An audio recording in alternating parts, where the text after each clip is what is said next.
Nous retrouvons Daniel Lessard aujourd'hui encore. Bonsoir Daniel à Ottawa. Tasha Kérédine, vous êtes à Toronto. Bonsoir. Et un autre invité, Michel David à Montréal. Bonsoir Michel. Bonsoir. Alors, on va parler de la campagne au Québec, mais je veux vous faire entendre deux extraits. Encore le niqab et on vient tout de suite après. On a tout à gagner à voter pour des femmes et des hommes qui se tiennent debout pour le Québec, qui parlent pour nous en toute indépendance. On a tout à gagner.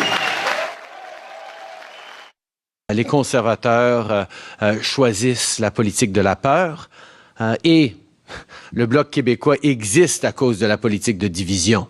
Alors, ça devrait pas être surprenant qu'on est en train de voir tellement d'énergie dépensée sur ces discussions polarisantes. Discussion polarisante. M. Trudeau qui faisait référence au niqab. L'extrait de M. Duceppe, ça c'est le slogan. Ce n'est pas l'extrait sur le niqab, mais on l'a entendu un peu plus tôt. C'est à peu près comme hier. D'ailleurs, on continue à dire que les autres partis doivent clarifier leurs propos. Michel David, est-ce que cette histoire du niqab réussit à donner un peu d'air à la campagne du Bloc qui en cherchait beaucoup?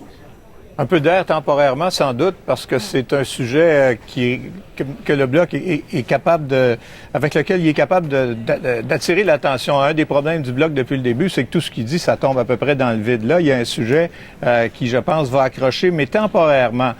Si vous me demandez si en bout de ligne, ça va avoir un effet déterminant, je ne pense pas.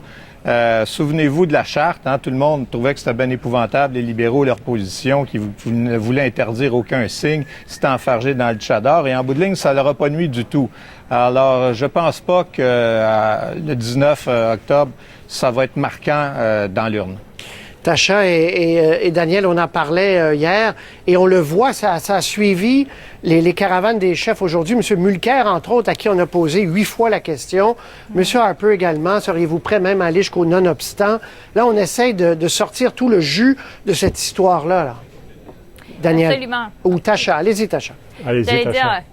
On essaie de le sortir parce qu'on est à la veille du débat et après ça, un autre débat aussi en français. On sait que c'est très important, cette question, parce que c'est probablement la seule possibilité présentement que le Bloc peut percer ou changer ses fortunes un peu. Comme Michel a dit, je ne sais pas si ça va durer, mais ça durerait au moins pendant la période qu'on en parle à ces débats-là, certainement. Et ça fait revivre toute la question de l'identité québécoise qui est très épineuse pour M. Mulcair, justement, parce que à l'extérieur du Québec, on veut pas qu'il soit trop nationaliste. C'est au Québec, il courtoie ce vote-là. Alors, c'est très compliqué pour lui.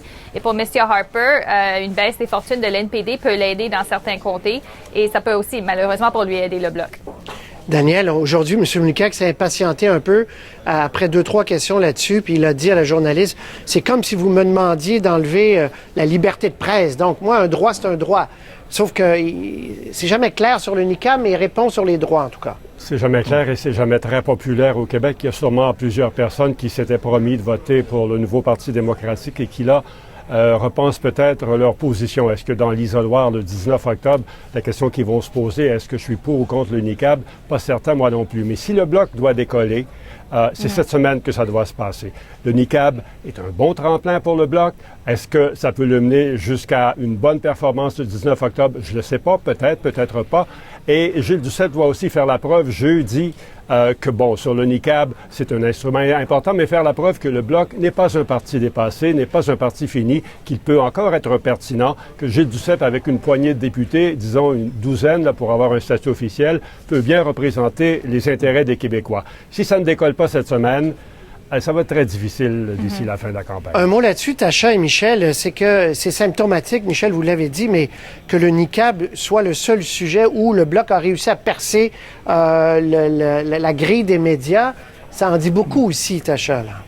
Bien, ça dit beaucoup. Écoute, c'est parce que je pense que les grands enjeux économiques, c'est pas vraiment la force du Bloc. On a vu que l'NPD, pendant qu'ils ont représenté beaucoup de Québécois dans les dernières 4 années, ont, eux, fait vraiment valoir, je pense, beaucoup de valeurs économiques québécoises, dites québécoises, peut-être un peu plus de gauche.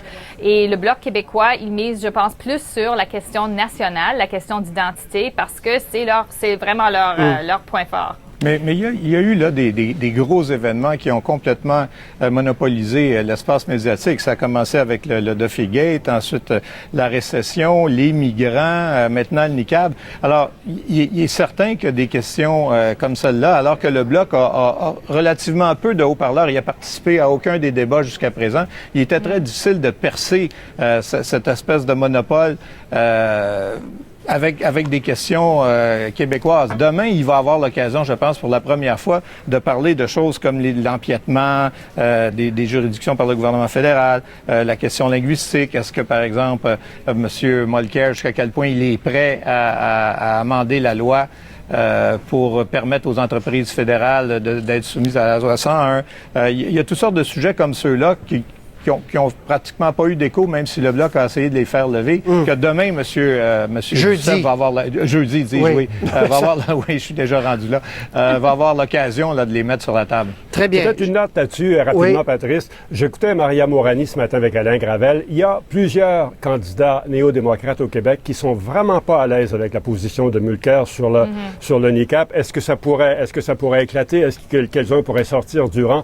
Probablement pas, mais on sent un malaise aussi de ce côté-là. Maria Mourani qui, dans un reportage qu'on a diffusé hier pour le pipeline, là, change de sujet complètement, mais pour le pipeline, pour illustrer un peu quand même cette ambiguïté qui demeure du côté du chef du NPD, qui a dit, nous, c'est non à condition qu'il y ait assez de garanties environnementales. Elle n'a pas dit à l'électeur à qui elle parlait dans le reportage, c'est oui à condition. Donc, on joue un peu sur les deux tableaux, quoi. Oui, ça ressemble à... dossiers. C'est la position, en fait, du gouvernement du Québec actuellement. M. Couillard, en le fond, tout le monde sait qu'il souhaiterait que ce pipeline-là se réalise, mais il comprend que ça prend un peu de nuances. Voilà. Alors, il multiplie des conditions, mais en bout de ligne... c'est oui, mais, ça. C'est oui, mais j'ai l'impression que le oui est plus gros que le mais. Voilà. Emploi. Changement de sujet. On va écouter M. Harper une seconde qui promet un peu plus d'1 million d'emplois pour les 4 prochaines années. On écoute. 90% sont des jobs à temps plein. Plus de 80% sont dans le secteur privé. Ils sont dans des industries avec des salaires élevés. Il n'y a pas de raison pour laquelle on ne peut atteindre un tel objectif pendant les 5 années à venir. Tacha, 1,3 million à 4 ans, c'est à peu près ce que l'économie sans grand coup de fouet donne, non?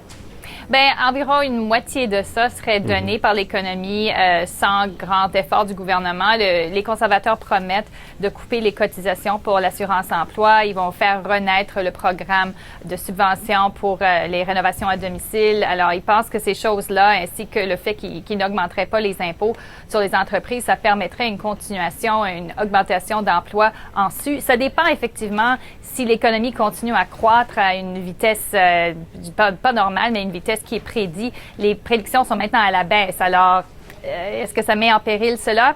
Écoute, sur 5 ans, ils ont déjà créé, sur 4 ans, environ 300 000 emplois. Alors, c'est faisable. Et c'est intéressant, je vais juste un autre mot là-dessus, parce qu'en Ontario, les conservateurs ont fait une semblable promesse, 1 million d'emplois sur 8 ans. Ça les a pas servi énormément pendant la dernière élection provinciale ici. Il reste à voir si ça va faire au national. Daniel, Bourassa aussi avait promis 100 000 emplois en 70. Philippe Couillard, quoi, 250 000 Exactement, 250 000. C'est toujours des promesses qui sont très attirantes. M. Couillard, peut-être il le regrette un peu de ce chiffre-là. Pas si bien. Mais dans le cas de Stephen Harper, il y a 2 choses qu'il ne dit pas. Sa promesse repose sur 2 secteurs dont il ne parle pas aujourd'hui, qui sont importants. Un, l'énergie. Il fait probablement le pari que les prix du baril de pétrole reviendront à des niveaux intéressants. Et deuxièmement, que des pipelines seront construits soit vers la Colombie-Britannique, soit vers le Texas, ou soit vers le Québec et le Nouveau-Brunswick. Tout à l'heure, Hillary Clinton a dit non carrément à Keystone. Elle sera-t-elle élue présidente des États-Unis? Je ne le sais pas, elle est bien placée, mais ça regarde mal de ce côté-là. L'autre truc dont ne parle pas M. Harper, c'est qu'une bonne partie de sa création d'emplois repose sur ces traités de libre-échange qu'il a signés. Il y en a au moins une vingtaine depuis qu'il est au pouvoir, mais 2 gros. Un avec l'Union européenne et ce partenariat transpacifique dont on parle en ce moment. À long terme, c'est prometteur. Ça peut permettre de créer beaucoup d'emplois. Si le prix du baril du pétrole remonte à des niveaux acceptables, M. Harper va avoir l'air d'un génie. Et il y a des mais. Oui, il y a des mais. Et Michel, en tout cas sur le terrain politique, il veut reprendre le chapeau de Monsieur Économie, Monsieur je contrôle la situation de l'emploi, là, même si il y a un certain laisser-faire et je m'en cache pas d'ailleurs. Oui, tout à fait. Au cours des dernières semaines, je pense que c'est M. Trudeau qui a pris l'avantage sur ce terrain-là parce que lui avance des solutions que d'aucuns pourront trouver drastiques, là, multiplier les déficits, investir beaucoup plus massivement dans les infrastructures, mais enfin, ce sont des moyens qui sont de nature à créer de l'emploi. Maintenant, M. Harper a été, j'étais pas à Winnipeg quand il a fait cette annonce-là aujourd'hui, mais si je comprends bien, c'était pas un engagement très ferme. C'est un objectif, c'est un souhait, un peu comme M. Létard a voulu le moduler au Québec quand il a dit oui, mais finalement, c'était pas une promesse, c'était juste un objectif. Ça ressemble beaucoup plus à ça. Et je voyais les dernières projections de l'OCDE sur la croissance canadienne. Ils ont abaissé ça à 1,1 %. Si ça se maintient dans ces eaux-là, il n'y arrivera pas. Ça me semble évident. Mais c'est clair qu'il doit parler d'emploi. C'est un des points, comme Michel a dit, M. Trudeau a dit qu'il créerait des emplois. Alors, M. Harper doit répondre là-dessus. Et je pense pour l'électorat, c'est une question très importante, particulièrement dans l'Ouest où il y a une pénurie d'emplois à cause de baisse de prix de pétrole et où les sièges des conservateurs, on dit dans certaines, même à Calgary, peut-être sont menacés, en particulier par des candidats libéraux. Voilà. Messieurs, dames, c'est tout. Le temps passe tellement vite. C'est tout. Merci. On se retrouve pour certains d'entre vous demain. Michel, on va se retrouver épisodiquement aussi. Ça nous fait toujours plaisir de vous accueillir. Merci. À la prochaine. Au revoir. Au revoir. Bonsoir.